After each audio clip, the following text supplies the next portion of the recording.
Hello everyone, welcome to Ashwagiran. तो दोस्तों, आज की इस वीडियो में और एक नए टॉपिक के साथ आ चुके हैं और ये टॉपिक होने वाला है, पिछले टॉपिक से रिलेटेड ही होने वाला है, बट पार्ट थोड़ा अलग होगा। पिछला टॉपिक अगर आपने नहीं देखा हो तो देख सकते हो।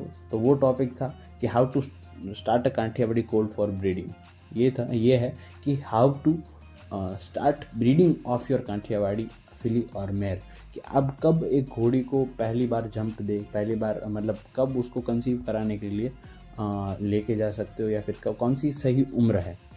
तो कई सारी चीज़ें हैं, आपको प्रॉब्लम्स भी आती है कई बार कि घोड़ी नहीं ठहर रही है, कंसीव नहीं हो रही है, तो उसका भी एक सॉल्यूशन जो टेक्निकल सॉल्यूशन है वो मैं आपको बताना चाहता हूँ, क्योंकि मुझे लगा कि उस वजह से ऐसा होता है। कई जगह मैंने अगर पूछा भी है कि क्या ऐसी दिक्कतें आती है, तो उन लोगों ने भी मुझे बोला है कि नहीं, हाँ आपकी बात सही है, एक दो जगह पे, कई सारी जगह पे ऐसी दिक्कतें आती है कि इस वजह से भी फ़र्क पड़ता है। तो वो चीज़ें मैं सबसे आखिरी में आपको बताऊँगा, तो पूरे वीडियो को ज़रूर देखिएगा। और जैसे कि आप फिली है, अगर आप एक फिली रेडी कर रहे हो अपने घर पे, तो उसको एक अच्छा घोड़ा दिखाएंगे ऑब्वियसली, बट कैसा घोड़ा दिखाए, पहले तो कौन सा स्टैलियन, कौन सा कोल्ट उसको मेटिंग के लिए दिखाए, तो वो चीज़ सबसे ज़्यादा ज़रूरी है। क्योंकि अगर जो रिप्रोडक्शन है, या फिर आप ब्रीडिंग बोल लो, मेटिंग बोल लो, कुछ भी बोल लो, जो क्रिया है वो उसके जब वो क्रिया होती है उस वक्त के दौरान, तब घोड़ा और घोड़ी दोनों अपने एक सेटिस्फैक्शन लेवल पे होने चाहिए। दोनों के दिमाग में कुछ और नहीं होना चाहिए, दोनों के दिमाग एक परफेक्टली उस दिशा में ही होने चाहिए। जैसे कि हम इंसानों में देखा जाता है कि जब हम कोई काम करते हैं तो पूरे ध्यान से करना चाहिए कि वही काम में घुसे रहे। तो वही चीज़ है कि जब वो सिर्फ ब्रीडिंग करवा रहे हो या फिर मीटिंग करवा रहे हो, तो वो पूरी उसका ध्यान पूरा स्टैलियन का, मेयर का, या फिर फिली का, कोल्ट का, उसी में रहना चाहिए। उसका कारण मैं आपको बता दूं, क्योंकि अगर उनका दिमाग डिप्रेस्ड होगा, घोड़ी का दिमाग, तो कंसीव नहीं कर पाएगी। अगर वो स्टैलियन ज़्यादा एग्रेसिव में होगा तो वो घोड़ी के अंदर ही मतलब जो पार्ट्स होते हैं उसको हार्म करने के चांसेस रहते हैं, क्योंकि झटके मारने से कई बार रैशेस हो जाता है और ऐसी दिक्कतें आती है, बट बहुत रेयरली आती है, इतनी ज़्यादा नहीं आती, आपको देखने को इतनी ज़्यादा नहीं मिलेगी। बट हाँ, कुछ इन्फेक्शंस भी आ जाते हैं।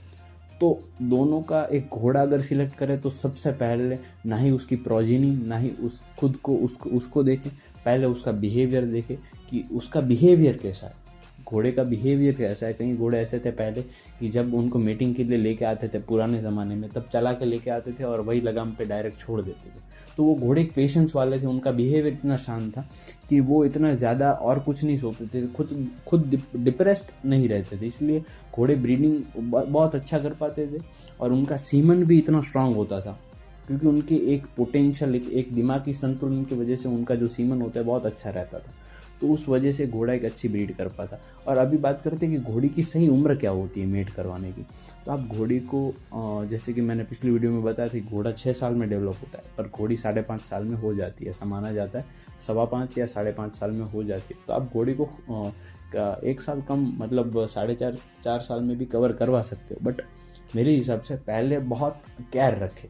पहले अगर घोड़ी को मीटिंग के लिए लेके जा रहे हो आप, जैसे कि कहीं दूसरे स्टेट में है, कहीं दूसरी जगह पे है स्टैलियन, आपके यहाँ अवेलेबल नहीं है, मैं तो यही मानता हूँ कि जहाँ घोड़ी रहती है वहाँ अगर स्टैलियन आए तो वो ज़्यादा चांसेस रहते हैं कि घोड़ी पहली बार में ही कंसीव होगी, पहली बार में ही ठहर जाएगी घोड़ी, ये ज़्यादा चांसेस रहते हैं। एक टेक्निकल टर्म है ये, एक फैक्ट है ये, और ये कई सारे लोगों ने मान भी चुका है कि नहीं, ऐसा फ़र्क पड़ता है। और आप अगर कोई घोड़ा घोड़ी रखते हो कि एक बार ज़रूर ट्राई कीजिएगा। बट जब आप घोड़ी को मीटिंग करवाते हो तो सबसे पहला चीज़ जो उसके साथ होनी चाहिए कि उसका दिमागी संतुलन बहुत ही अच्छा होना चाहिए। वो गुस्से में नहीं होनी चाहिए, डिप्रेशन में नहीं होनी चाहिए। आज कई कारण ऐसे भी है जिसकी वजह से घोड़ी कंसीव नहीं होती है। जैसे कि आपके पास अगर एक घोड़ी है, आप उसको 100, 200, 300 किलोमीटर या फिर 500 किलोमीटर कवरिंग के लिए ट्रैवल करवा के लेके जाते हो, जब वो हीट में आ जाती है, तो तब वो हीट में आने के बाद जब कवरिंग आप करवाते हो, तो फिर वहाँ जैसे कि वो ट्रैवल करके डायरेक्ट उतरी और 5-6 घंटे बाद आपने उसको कवर करवा दी, तो वो कंसीव नहीं रहती, क्योंकि उसका जो ट्रैवल, जब उसने ट्रैवल करा है, स्पेशली पहली बार जब घोड़ी मीटिंग के लिए जाती है तो ट्रैवल भी पहली बार कर रही होती है शायद, और मीटिंग भी उसकी पहली बार है। तो जब पहली मीटिंग पे लेके जाए तो कम से कम मेरे हिसाब से 5 दिन या 7 दिन आपको, अगर उसकी हीट की डेट आप याद रखें कि 5 से 7 दिन हीट आने के पहले उसको लेके जाएं। वहाँ के जहाँ पे वो स्टड फार्म है, जहाँ पे जिसके पास घोड़ा है, उसकी जगह को उसका फ्रेंडली बनाए, उसकी जगह को उससे मित्रता करवा दे आप, कि वो जगह को वो पूरी तरीके से पहचान ले। और फिर घोड़े को भी 1-2 बार सामने रखे या फिर दोनों को बाजू बाजू पैडक में रखे।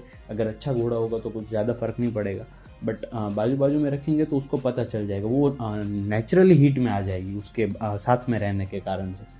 और फिर उसको आप जंप दे दीजिए, पहले जंप में ही कंसीव हो जाएगी। और चांसेस ऐसे होते हैं कि आपको डॉक्टर की भी ज़रूरत नहीं पड़ेगी। मैं ऐसा नहीं मान रहा हूँ कि डॉक्टर लाना गलत है, बट ऐसी नेचुरली ये प्रकृति है कि इसके लिए आपको ज़रूरत नहीं पड़ेगी। और जब घोड़ी को आप ट्रैवल करवा के तुरंत कवर ना करवाए, मेरे हिसाब से वो सबसे ज़्यादा फ़र्क पड़ता है। जब घोड़ी डिप्रेस हो जाती है पूरे, जब वो जगह से नहीं होती है, स्टैलियन को नहीं जानती है, फिर इतना ज़्यादा सफ़र करके आई है, तो वो सारी दिक्कतें बहुत ज़्यादा देती है। तो ये सारे टेक्निकल टर्म्स थे जो मैं आपको आखिरी में बताने वाला था, कि ये सारी चीज़ें बहुत मायने करती है, थोड़ी सी नहीं बहुत मायने करती है। और आज लोग अनुभव भी कर रहे हैं, जो घोड़ा घोड़ी रख रहे हैं, जो सही तरीके से ब्रीडिंग कर रहे हैं। So thank you for watching.